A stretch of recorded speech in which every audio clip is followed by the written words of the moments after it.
And Amy, how are things in Nebraska? Oh, just like everybody else, good and bad. We're not dry. We're not dry. We're pretty wet in lots of parts of the state. I guess western part is dry. There's a lot of hail and wind damage and very spotty on where it's occurring. So, well, we'll see what happens. We're kind of like Iowa. We're supposed to get hot this week. Pollination is starting to occur on corn. Um, I have a few guys. I know there's a few guys in the area looking at replanting because they got wiped out by hail in the last week.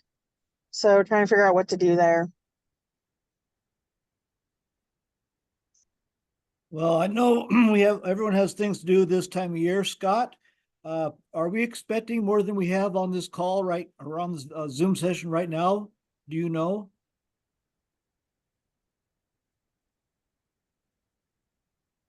Because right now we really don't have many people here.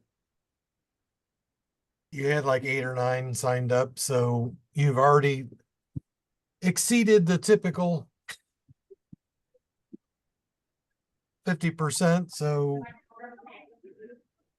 I would say let her rip. All right. Well, very good. Let's see if I can share my screen here. We have lots to discuss and lots to accomplish, but I don't know that we have a big enough crew to get through all this, but we'll go through it anyway. And let's see if I get my screen shared here. There we go. Can you see that? Can you see the agenda? Nope. No. All right. How Now about that? now it's coming through. There we go. Okay, well, very good. So for those of you who don't know me, my name is Michael Rethwish. I'm currently in California and I'm serving as the national chair right now for the Agronomy and Pest Management Committee. It doesn't look like any of our regional chairs were able to join us today. And those people would be the Northeast is Stephen Komar from New Jersey, Travis Harper from Missouri.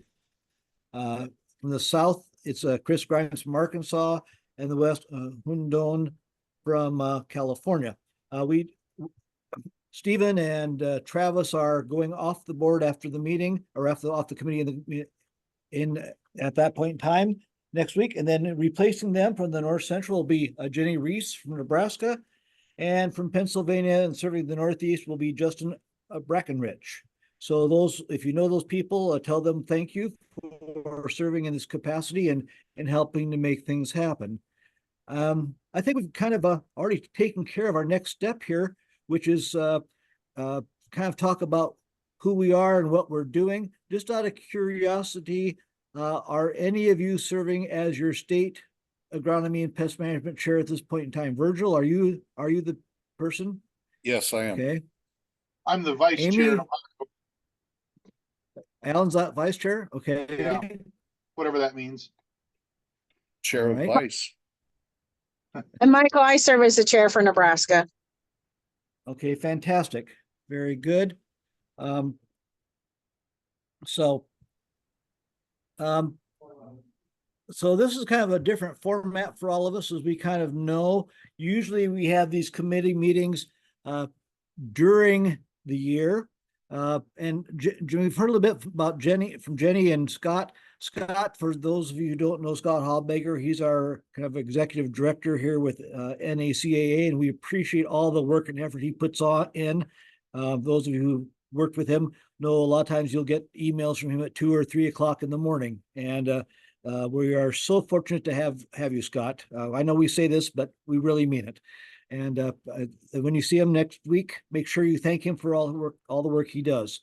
But I know everyone's busy this time of year, and so the purpose of this meeting is kind of what we generally would do at our national meeting. And unfortunately, we don't have very many people here.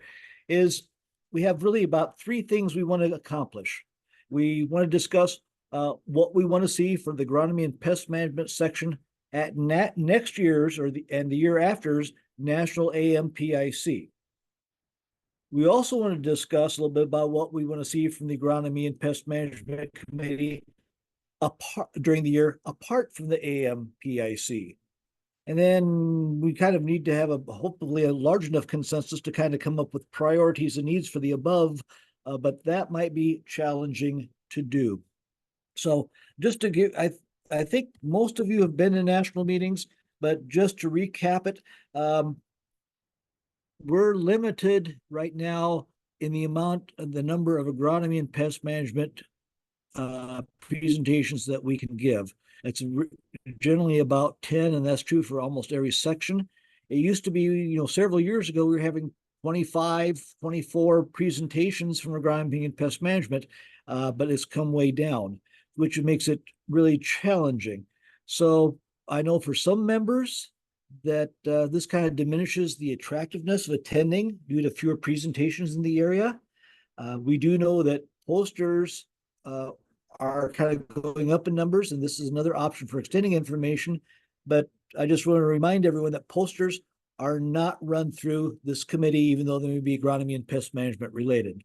And one of the things we've done, I think that's new this year for all our presentations, each presentation has been approved for CCA credits, at least in the agronomy and pest management section. So I think that's the first time we have done that. So that's going to be somewhat new this year. So for people like Alan, who are going to be giving a presentation, we're going to be getting credit for that. So we're looking forward to that, Alan.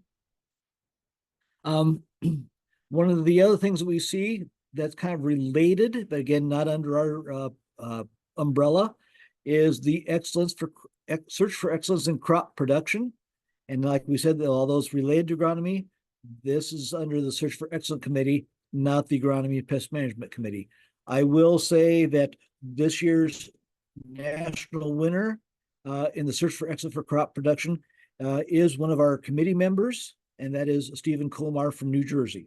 So if you have a chance to go to that, make sure you give him a big congratulations. And one of the other national winners national finalists is from Nebraska, and that is Wayne Onosor. And I'm going kind of at a loss for who the other two are right offhand. Now, the other thing this committee kind of is involved with is the Bayer Crop Science Breakfast and Information Session. Okay. This year, that's going to be held Monday morning, July 15th at 6:30 a.m. And again, Bayer Crop Science sponsors this event, which is a breakfast informational session. It usually provides new information to the NACA members that are there. And our committee kind of serves as the moderator and is somewhat involved with that. But we don't really have a lot to do with it. We're just kind of associated with it because it's agronomy and pest management related. And this year's topic is crop protection innovation. Where does it begin? So I know we got lots to do, and everyone's busy this time of year, myself included. As we know, this is the first year we are not having our committee meeting at NACA AMPIC. I'm not sure exactly why the decision was made to do it this way, but it may be because this does allow our members to attend the concurrent sessions with industry's presentation on Monday afternoon on 4-H and turf and safety and financial, or the animal science, crop science track. And looking at the program, the crop science section is supposed to be this year is scheduled to be on nematodes and cotton.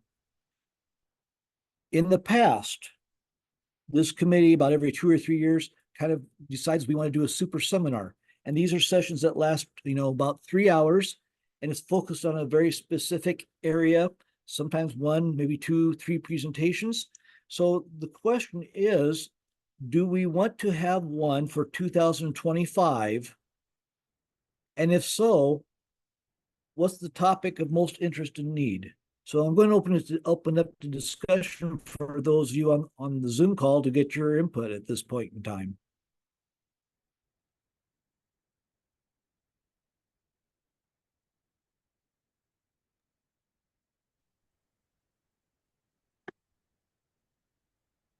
Go ahead, Alan. Well, Virgil. I'm going Go ahead, to Alan. be somewhat biased and just say I'm doing a lot of work with the spray drone thing. I've been attending conferences across the nation, and that seems to be a hot topic right now. And how do we apply them, not just in the spraying thing, but just in general? How do we use them to apply cover crop seed? How do we use them to apply fertilizers? What chemicals can we use them for? What ones can we not use them for?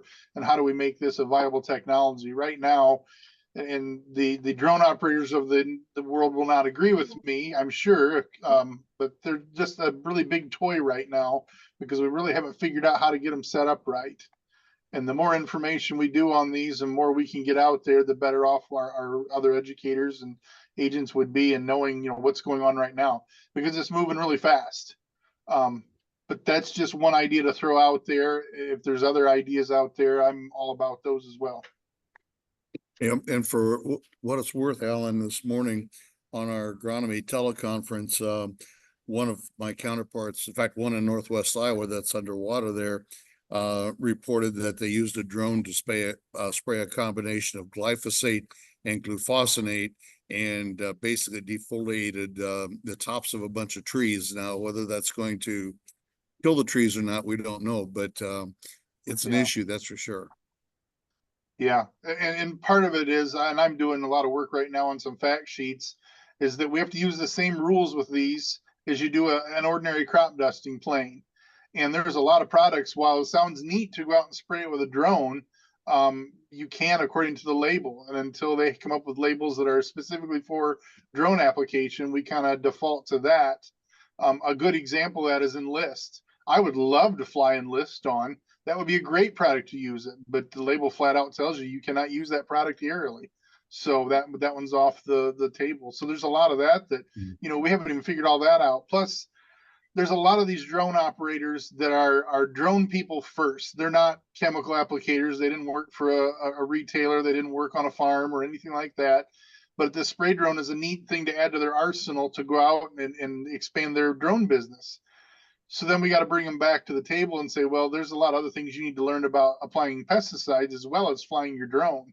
And I run into that a lot in my part of the world here. We just got a lot of people that are excited about the technology, and we all should be.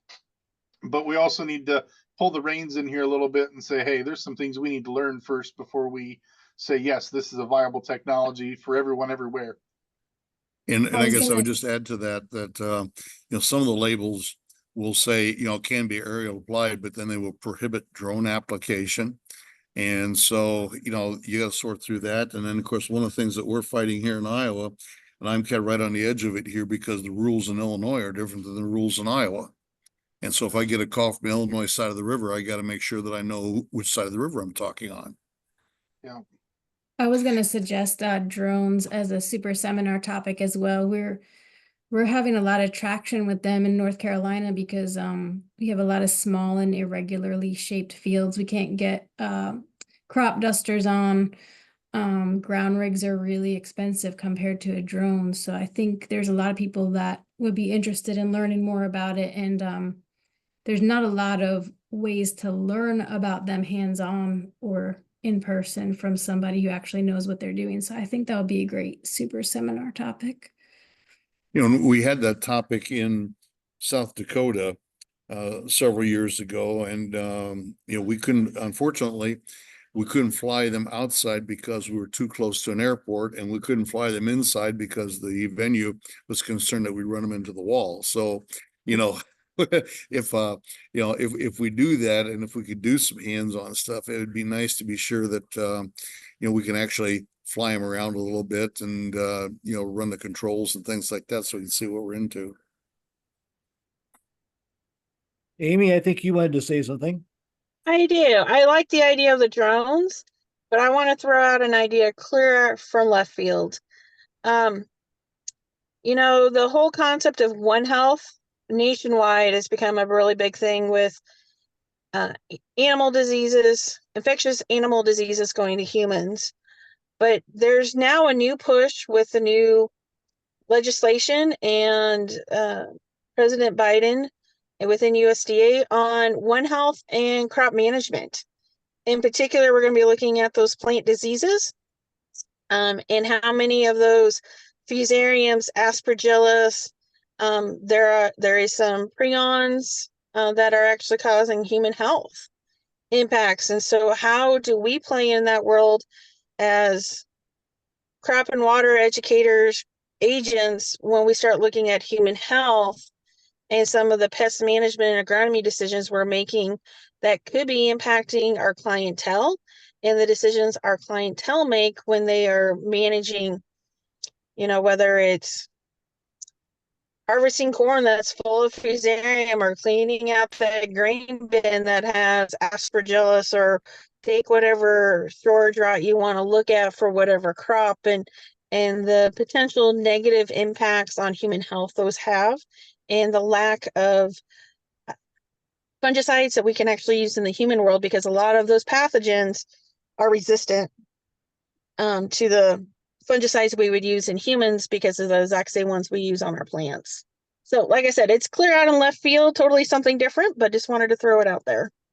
As I say, there is some research I know that shows that that the levels of and what they use are basically triazoles for some of the fungal lung diseases, and they're having to use higher and higher rates of that, basically because those fungi are out there in the environment, and so when we spray for our crops, we're also hitting those, and so what's left are the resistant ones. They actually have a new product on the market for human health for fungicides, but the ag chemical companies are now pushing to get it labeled for crops because we have so much resistance. So it's a double-edged sword when we're trying to manage our health, our clientele's health, but then also managing our crop health at the same time. So. Okay, I'll toss out an idea that just came into my mind. It seems like all across the United States, we're getting, shall we say, new pests. We saw in Georgia a new hornet down there. There's one in the Northwest, which is the which they call the murder hornet up there. We've got new diseases and new insects across the United States. Where I know that I saw in Michigan, they now have an established residence now of spotted lanternfly. I know in California they picked up some egg masses coming in on things out of New York. So another possibility might be, new diseases. We hear about these things and we know they're spreading, but this might be a possibility as well. So I'm going to toss that out there. I think with this, I think we'll probably need to have some more discussion on these ideas. We'll try to flesh these out a little bit further when we have more people for input. I appreciate your input. One thing I will say about the drones in California, we're using them for much more than just sprays. We're using them to release biological organisms. So, parasitic insects or predatory insects. They're using those now for the drones to release those in fields. They're also using the drones now to go over the tops of trees, especially in your more of the horticulture market rather than the agronomy market, for looking at both diseases and other aspects. So I think the drones would appeal to a large area. The infectious diseases is definitely an important topic. And I think I'll work on some things here and try to flesh it out and see what we get. The other thing we'll need to do, I guess, if we're going to do this, is have some people identified as to who could present, who our speakers or presenters would be at our next national meeting. I know it sounds like Alan is online here. I know he's giving a talk on this next week. He's doing some very interesting things on spray tips and nozzles and things like that. I'm sure he's well versed in that part of it. So let's talk about this. Let's start with the drones, since it came on the topic first. If we're going to have speakers and presenters, who would be some suggestions from those people that you know? The first person I would reach out to is Dr. Steve Lee out of Auburn University. First and foremost, he's probably the most well-versed and connected in terms of the spray drone world and just drone application world in general. Simmer Verk Simmerjeet, I think is his full name, out of Georgia, but I've been told he's going back to Auburn. I don't know if that's happened yet, but was a graduate student at Auburn as well. Dan Martin, I think it is, out of Texas A&M. He's actually USDA, but he's offices in Texas A&M area.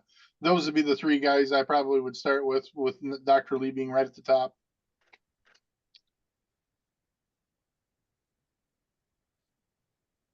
And if, Virgil, I was gonna say, if all of those fail, something that we've talked about a couple of times at Ampex also was just the non-traditional products, and we're just seeing a plethora of new ones coming out. Most of them are rehashes of something, fairly similar. I know Dave Franzen at North Dakota State has done a lot of work with some of those. And I know that there's NCR 103 committee that compiles a compendium. But I'm just kind of wondering if at least at some point that we might want to address those issues. How, what do we know? How do we evaluate them? I think Nebraska and Ohio State both have apps where you can basically say, this is what I want to do, and it will throw out a plot design for you to meet your criteria that you can actually run stats on and so forth. I don't know if that would qualify for a super seminar or not, but I think that might be something to keep on the table for some time.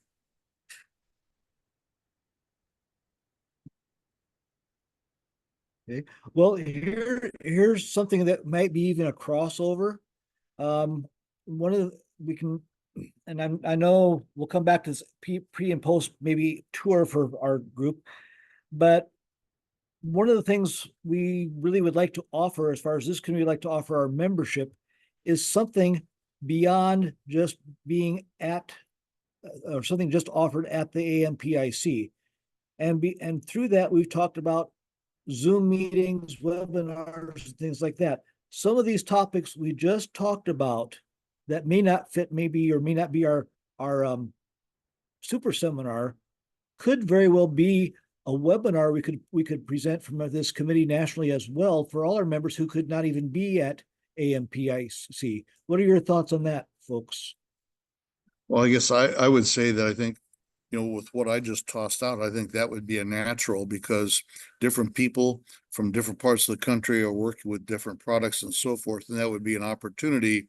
And they've developed different apps. So I think that'd be an opportunity to share that, very easily if we did those on the web. Amy or Jenny? I like the idea. Okay. I think we've got some good ideas here. It'd be nice if we get all four of these. I would think it sounds like the drones might be the furthest along to have a super seminar, and the others we could have perhaps as webinars during the year. Is that amenable to everyone that's here?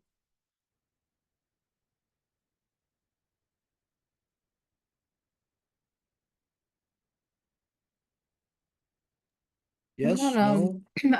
I'm on a team with some soybean specialists. We have a national team called Science for Success, and it's just soybean agronomists, but they tend to run a few webinars every year. One of them was on biologicals recently. I think we could probably invite them to present on a specific topic and maybe do something in conjunction with them if y'all want to do a webinar on a soybean related topic.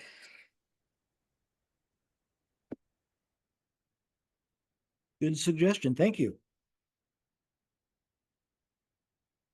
And going back to Amy's infectious diseases, if we're going to do a webinar on that, Amy, who would we think about presenting, leading that? I would suggest that we reach out to Jim Stack at Kansas State. He's part of NPDN, National Plant Diagnostic Network, and he's been speaking about One Health on an international stand for the last couple of years. Very good. Thank you. Well, that I think we skipped over our AM PIC pre or post tour. Uh, does this committee want to entertain the idea of having a pre or post tour? Or do we rather stick with the seminars? What I know we got a small group here, but obviously you're very influential because because you're here. So let's hear what you have your thoughts on having an agronomy pest management pre or post tour. Yes, no. What are your thoughts? I mean, this next one's in Montana. I mean, what are we looking at? Small grains, forages, those kind of operations, or are there going to be some corn and soybeans up there too? Specialty crops. I'm not quite sure. Never been to Montana to know what's up there. You guys that live out there closer might have a better idea.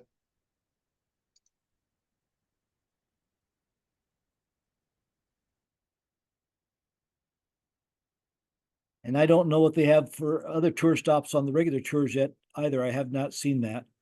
Um, I will say in the past, when we've tried to have a pre-tour, this committee had to try to have one about 20 years ago. It was not well attended just because although most people in agronomy and pest management are really busy during the summer and they didn't want to give up another day.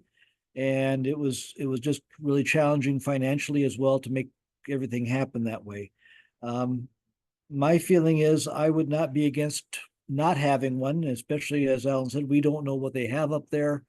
And then where are we at 2 years from now? I'm drawing a blank. I want to say it's Denver. It's in Denver? Okay. I think so. Yes. I knew, yeah, that's correct. Now I know it did.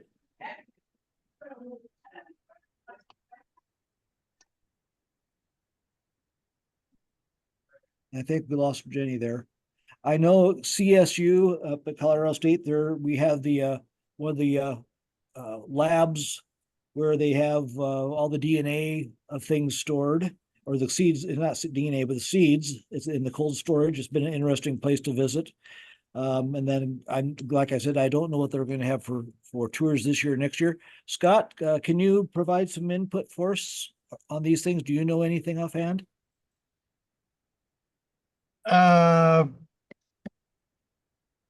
We really haven't received a detailed list of their tours yet. I know that Shelley Mills and Patrick Mangan will be coming in to probably the post board meeting to give us an update. I could probably go back and look and see if in some of their other reports that they've given us over the last couple of years, they've probably listed some, some tentative tours, but nothing's firm yet. But I know that it will be coming shortly. And I know their plans are to have a more functioning post-state website ready to go up as soon as this meeting is over. So we didn't get that with Texas, but hopefully it'll be in place. So I'm sure within the next 30 days we could get that information to you.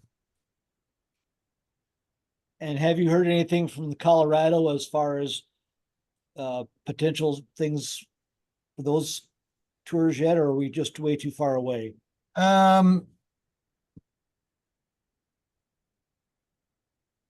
Kind of the same basic info. They give, they give reports to the board at Springboard, and of course it's not in person, but I can go back and look and see if Bruce, I think his last name is Fickensdorfer, who I believe is chairing that meeting. I can look and see if I've got a copy of a report that gives some tentative tours, but it's difficult to really have them nailed down.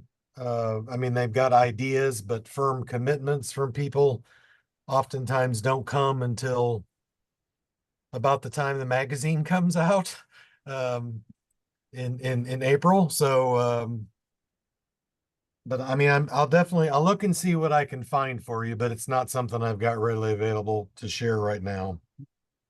Okay, well, it sounds like it may be difficult to have a really good tour since none of us are real familiar with these areas. But I would recommend if we can have a tour for Colorado, seeing that USDA seed bank there in Fort Collins. I found that very interesting. It's there's not very many of those in the world, and we're kind of real close. That might be maybe an interesting tour stop, uh, rather than a pre or post agronomy pest management tour type situation. So I'll just leave that to share with you, Scott, to share with the Colorado group. Well, I think we've made some good progress here. I do have a task, and I'm not sure this is going to be for the state chairs and for the regional chair people. One of the things we're seeing, at least in the Western region, it may not be true in any other regions, but we are losing extension specialists in agronomy and sometimes the pest management people like crazy. Right now, we do not have a weed science person, a weed science specialist in Arizona. We don't have one on this side of the river either for Southern California. We are agronomy specialists in California, such as our cotton, our forages, a couple others have retired, and there are no plans to replace any of those people. And one of the things we're seeing is that out here we're having to rely upon from state to state and try to be networked. But the question is going to be, we don't necessarily know what state has what for specialists. And I'd like our state chairs maybe to put something together, or Amy or Virgil or Jenny or Ellen.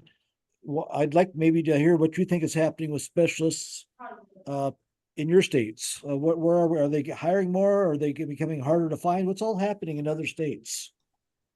We have 3 field specialists for agronomy that are what we call extension field specialists. And then we have a slew of state specialists. We do have a weeds person.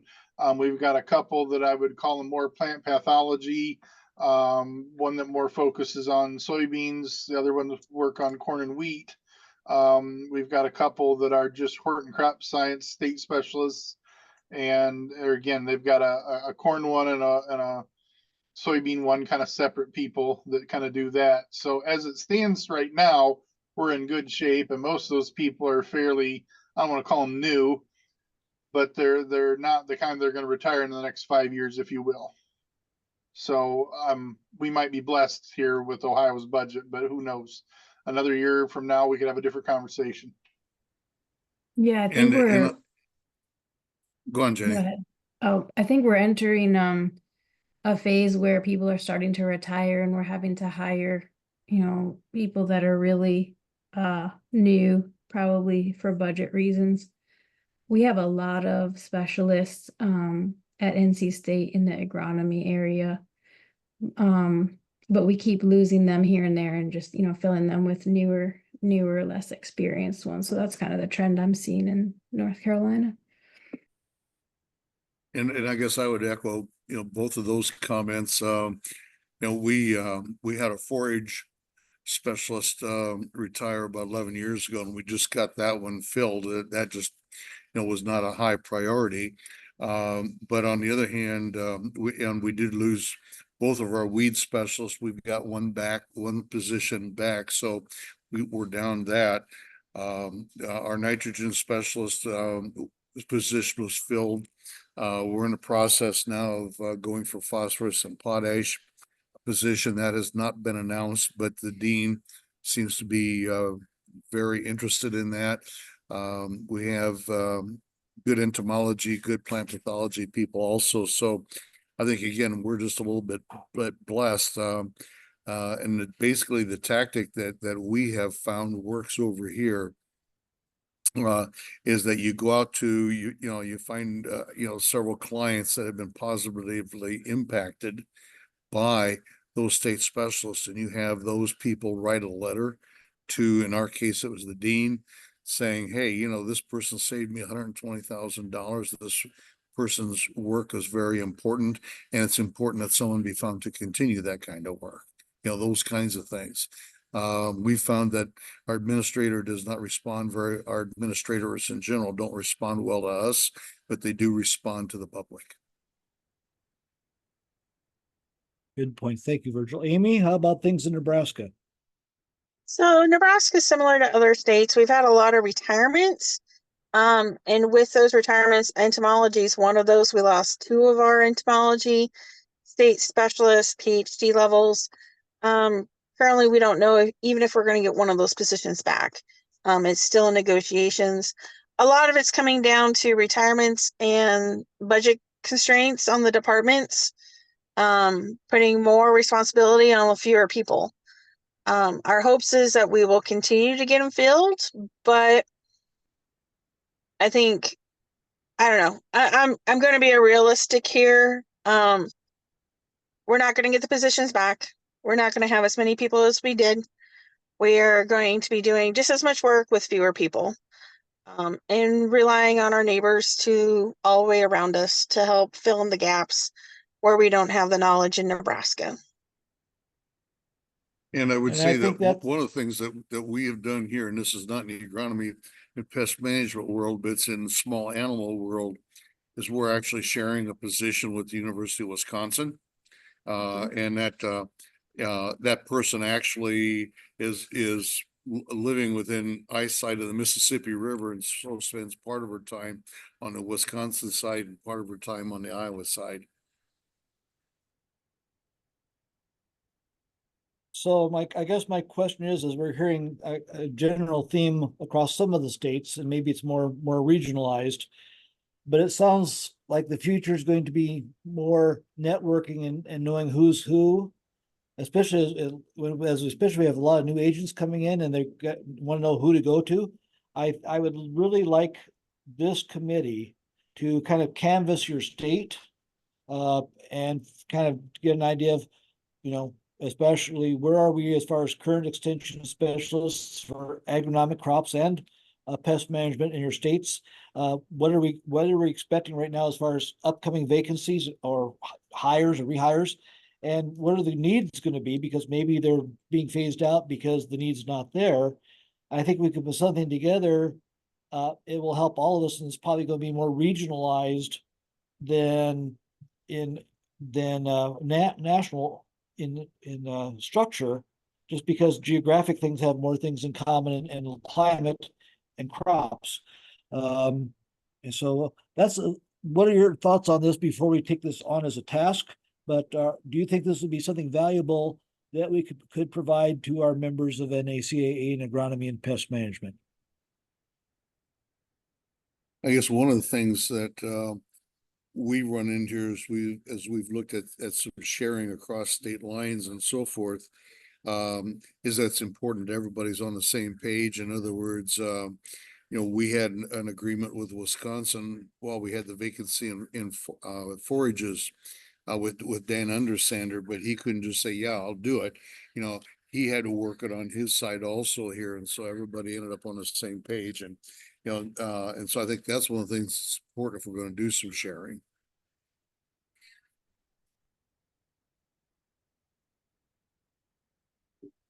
And maybe it doesn't necessarily have to be as specialists. I mean, around here, out in the western region, most of the advisors or agents, however you want, or educators, however you want to call us, we're all somewhat specialized and kind of serve as mini specialists in our areas, just because of the geographic things that we cover.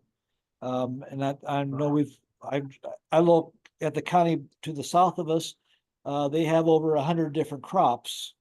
And I can tell you that, there's a lot of crops that get no attention whatsoever, just because there's no one to work on them. And like I said, every state's gonna be different. So I'm just tossing this out there as a task to be considered. Do we want to go forth with this to make us, to provide more value to our memberships or not? What are your thoughts? Is this a good thing or a bad thing? Or just more work for all of us who are still here? I think it's a good idea just to give us, who can we reach out to? A quick directory would be really nice. But at the same time, I would also challenge our group to increase our relationship and networking that we have. And since I'm a plant pathologist, one area I always look at is, there's a corn disease working group and a soybean disease working group, which is state specialists throughout the entire US. This year, all those disease working groups are meeting in Pensacola in February. Getting connected to those working groups. So it doesn't necessarily have to be within my state, but if I know some of the individuals on those larger working groups, whether it's, soybean aphid working group, we have those contacts and we know who they are. To me, sometimes those working groups are a little harder to find and not as visibly known, or how you become involved with those. And part of that is probably talking to our state specialists and making those conversations and be like, hey, we're interested in being part of that national group if possible. Well, and is that something we should do as a group, is say, these are the different working groups that are out there and these are the contact people. If you want to, explore being a part of that group. I like that idea, Virgil. I'm going to throw it back on to the members of AMPIC and NCAA, being like, here's your opportunity. You can take it if you want to. If not, it's your choice.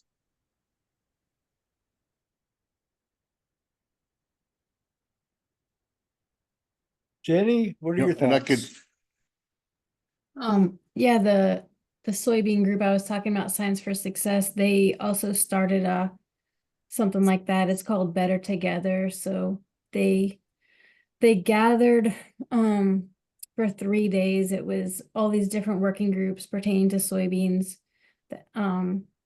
They had the Southern Soybean Disease Workers Working Group that Amy mentioned. They had Take Action and Science for Success and several other groups. And they worked to come up with some kind of plan as to how they can be more efficient when getting information out there, how they can support each other in their efforts. And I think it was really productive. I think we're going to see more from them in the near future, but we don't have anything like that for wheat or corn. And I think it would be great if we could somehow participate in something like that. I don't quite know how. but if we could compile all that, the contacts and so forth, and maybe have that as and Scott's going to go, oh no, but maybe have that as a web page so that it'd be constantly updated, and then some of us would have the responsibility of maintaining contact to see if there are any changes that occurred and feed them into Scott. But that could be a way that to drive a lot of agronomy and pest management types of people to the NACA website, because they would go there to say, okay, where are my contacts?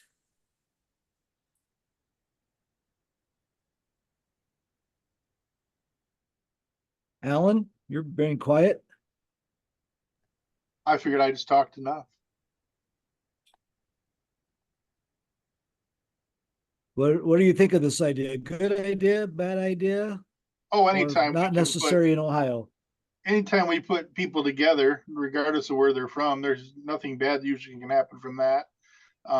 Here again, do we want to tell our people from whatever state we're from that, hey, this person from Colorado is going to call you up potentially and ask you about this or whatever? Depending on who they are, whether or not they're going to like that or not. But at the same time, one of the neat things about extension is that we all seem to want to work together and collaborate. And, I think that would be the ideal scenario with it. But is everybody going to be on board with that? I don't know. I would Well, like I know, like for my, I like the idea of having this listing of the working groups and the contacts. There's probably a lot of things out there I don't know that exists, and it's probably true for everybody else maybe as well. I really like this. If we can get this started, and I'll probably, after the meeting, we'll probably visit with some of you as state chairs and see what you have and what and we'll get this started. At least get a preliminary draft of some things to go there by October 1st, and we can go there and see what we can put together. I appreciate these ideas, Amy. Great idea. Thank you very much. I like it. The other thing, I guess, I would say is, I've lost my train of thought here on where I was going to go with this. I guess I'm getting old. What can I say? My train of thought got derailed. But I think we also will have to make sure that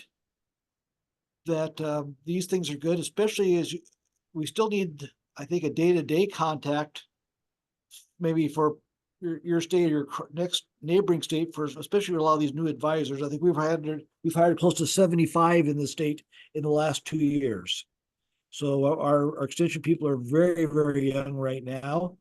And the question is, who do they go to? Who do they contact? A lot of places they're, out here in the West, we're far separated. We don't have interactions. And I will tell you, there are advisors in my county that I may not have met, and I've been here for 5 or 6 years already, because my county is the size of New Jersey. But I was going to go back to Virgil's comment and Alan's comment about going across state, is that in my position, and we have a lot of states have to have so much cross-state programming and things like that sometimes to receive federal dollars. And so this might be a little bit of an aspect to help meet some of those things as well.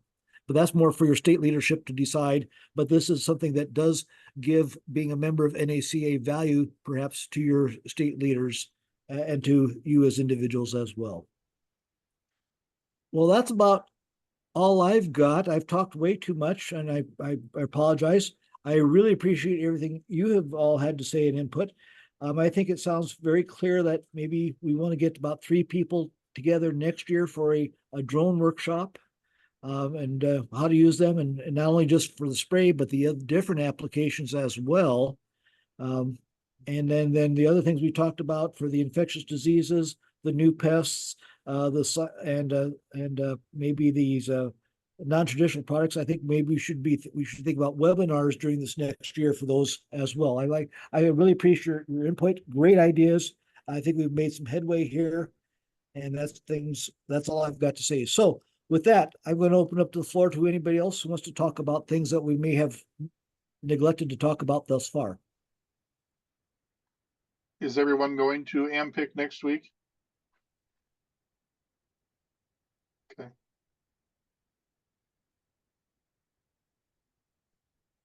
All right. Well, if you're there, Alan's talk, and he's got a very interesting talk. He's going to be talking, like I said, about the spray nozzles on drones and what that does.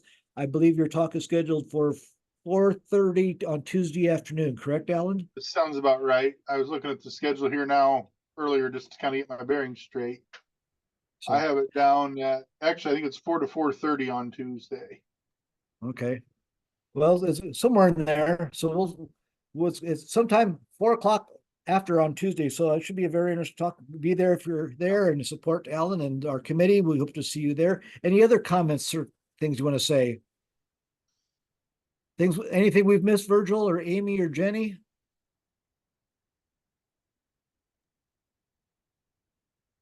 I guess Well, just a general question. This kind of goes back to one of the early ones that comments that Scott made. Obviously, the attendance here has been a lot smaller than the attendance that we have gotten when the committees are meeting at AMPIC. And I don't know what that means. Does that mean we need to go back? Does that mean we're not doing something right? This is really the way to go. I mean, personally, I like it because I'm not going to be able to go to AMPIC this year, but I still get to participate in the meeting. And so I like it. But you know, are people voting with their feet, or what's the issue? And I don't know. And Scott, do you have any thoughts on that? Well, before Scott jumps in, here's one of the thoughts I had, is that people are already committing a lot of time to go to AMPIC, and here's another hour and a half out of their busy preparation time where they're getting ready for AMPIC. And they just, it was nice to have unstructured time without other conflicts going on, but it may well be. Let's hear from Scott.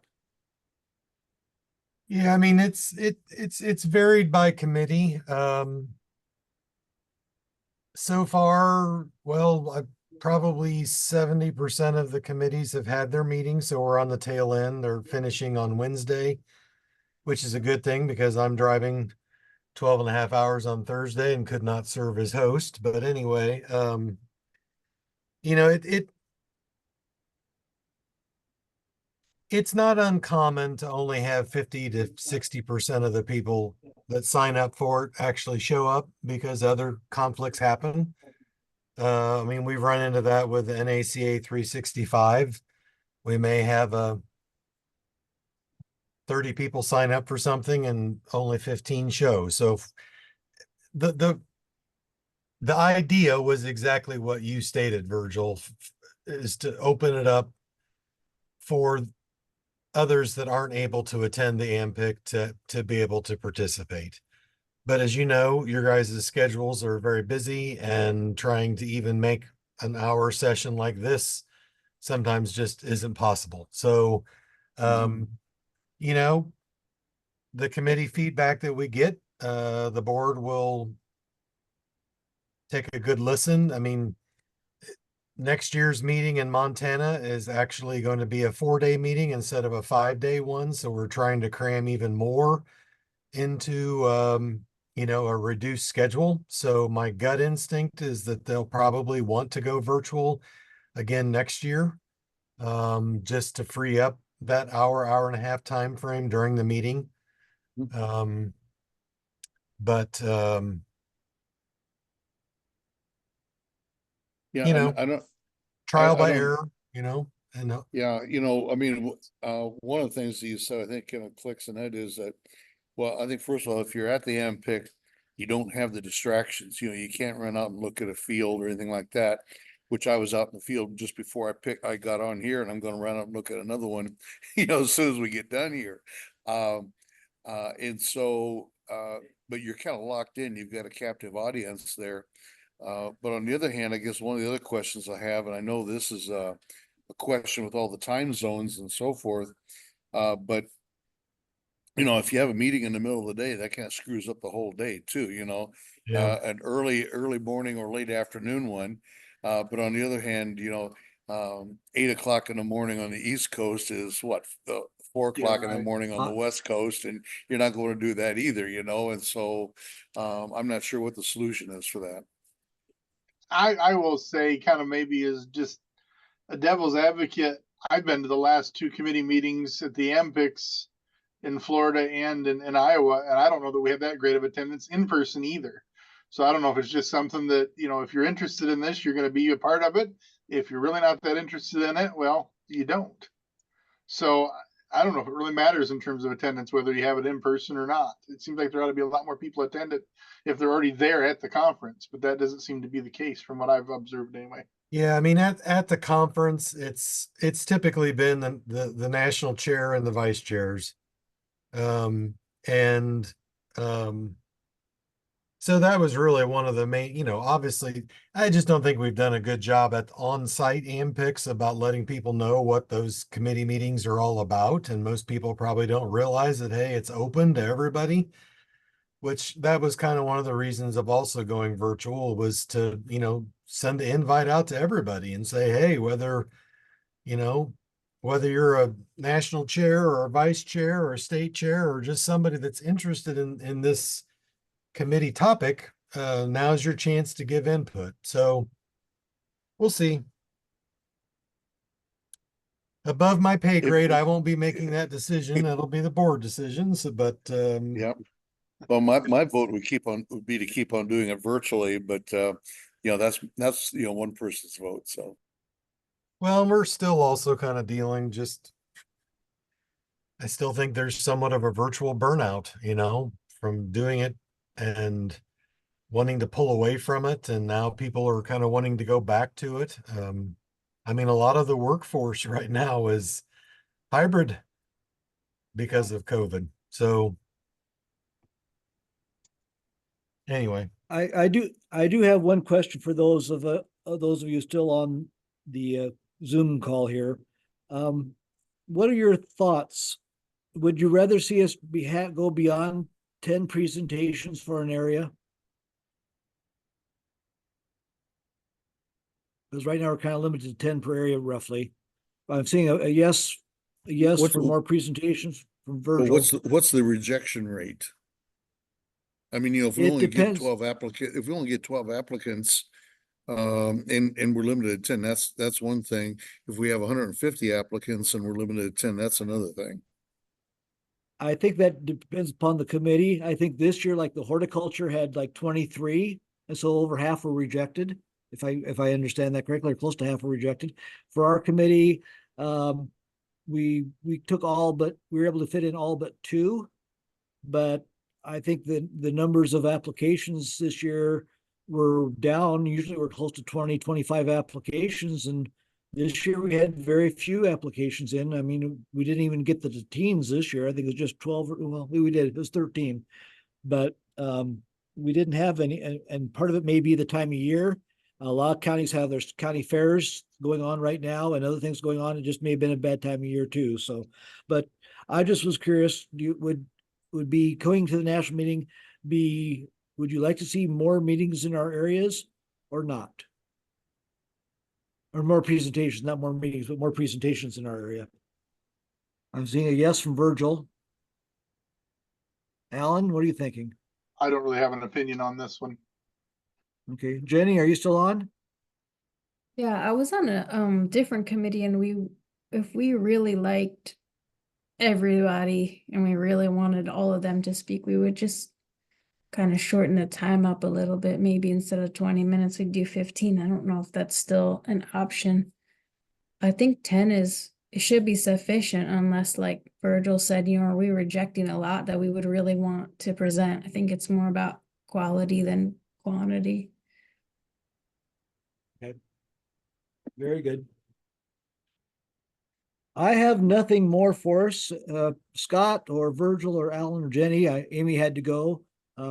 Anyone has any final comments for the rest of us who are still on?